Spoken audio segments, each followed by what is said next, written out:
আম্মু কি করতেছ? এই যে আম্মু আমি ডিম ভাজতেছি। তুমি বলে ডিম দিয়ে ভাত খাবা, এমনি খাবা না, তাই তোমার জন্য ডিম ভাজতেছি।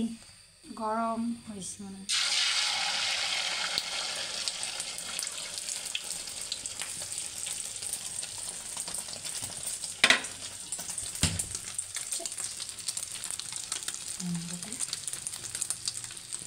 আসসালামু আলাইকুম। আজকে দুপুরের খাবার ডিম ভাজি, এটা হচ্ছে গরুর মাংস, আর এটা হচ্ছে মূলা দিয়া মেদ মাছ।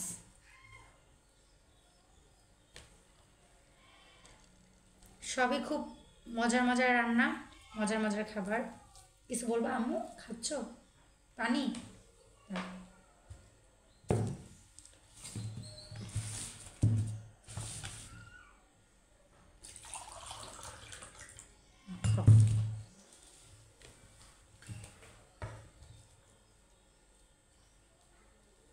বিসমিল্লাহ।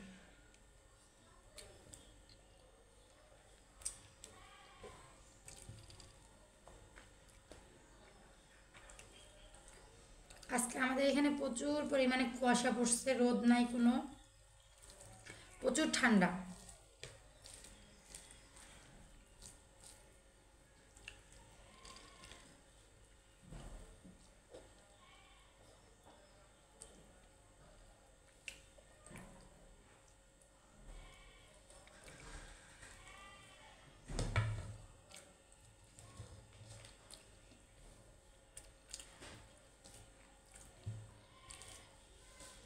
আজকে অন্য কোনো ভিডিও করে নেই, রান্নাবান্নার কোনো ভিডিও করে নেই, কারণ এত পরিমাণে ঠান্ডা, রান্নাবান্নার ভিডিও একদমই করতে ইচ্ছে করতেছিল না।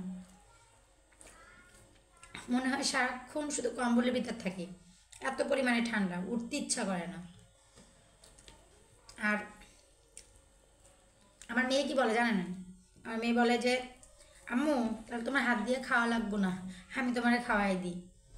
এই যে আমার লক্ষ্মী মেয়েটা খায় না, আমি ওরা সবসময় খাওয়াই দিই। তো আজকে আমার লক্ষ্মী মেয়েটা হাত দিয়ে খাচ্ছে, মাঝে মাঝে খায় হাত দিয়া। এই যে হাত দিয়ে খাইতেছে আমার লক্ষ্মী মেয়েটা, না আমার শোনা মা না তুমি?